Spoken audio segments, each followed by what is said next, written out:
The member for Fairfax has the call. A question to the Treasurer.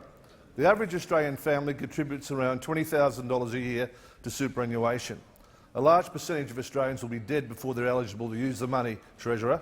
Will the government allow Australians the right to access part of their super to buy a home or to support their family in difficult times?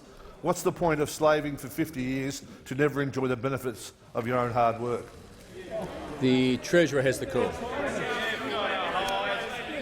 Members on my right, the member for Deakin will cease interjecting. The Treasurer has the call. Thank you, Mr Speaker. I thank the member for his question, and I'm sure he's equally concerned about those who are at the Queensland nickel plant, where he's had some involvement in recent times, and I'm sure he must be very concerned about their entitlements and their future. I know that our member is. I know our member for Herbert is very concerned about those Queensland nickel workers, and I want to commend the member for Herbert for his outstanding work on their behalf.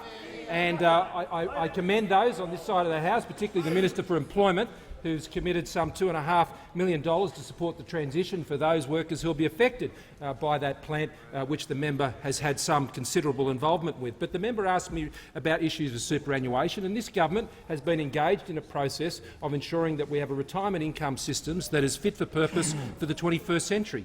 In last year's budget, Mr Speaker, what we did is we changed arrangements around the pension to make sure it was fit for purpose, that would ensure that those who are on a pension, who are on low assets, would actually get more support, and those who are in a better position to support themselves with higher assets would no longer become dependent on a part pension. Now, Mr Speaker, when the Prime Minister took up office, he put the second phase of retirement incomes review really on that agenda, and the government has been working through the issues around superannuation. Now, the Assistant Treasurer last week outlined, in response to the Murray review, that our superannuation system has to be fit for the purpose of ensuring that people are not dependent on a pension or a part pension as much as possible.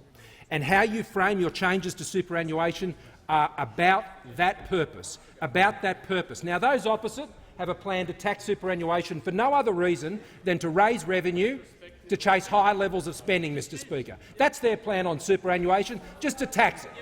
There's no plan in there to make superannuation better. There's no plan in there to make superannuation more flexible or to offer more choice. In fact, those opposite oppose choice in superannuation, Mr Speaker. Those opposite oppose someone in their own employment in cases choosing their own fund into which their superannuation will go, Mr Speaker. Those opposite oppose the idea of having better governance of superannuation funds, Mr Speaker, and they oppose it. This side of the House is focused on delivering superannuation changes that are fairer, that are more flexible, that offer more choice, Mr Speaker, and that's what the government is working on, and we will continue to do that up to the budget, Mr Speaker, and we will make those announcements at the appropriate time. But superannuation is there to support those Australians, the incentives that are provided to ensure that those who are at risk of being on a welfare payment, on a pension or on a part pension in their retirement can avoid being in that position, and that's what the government's measures will be designed to do.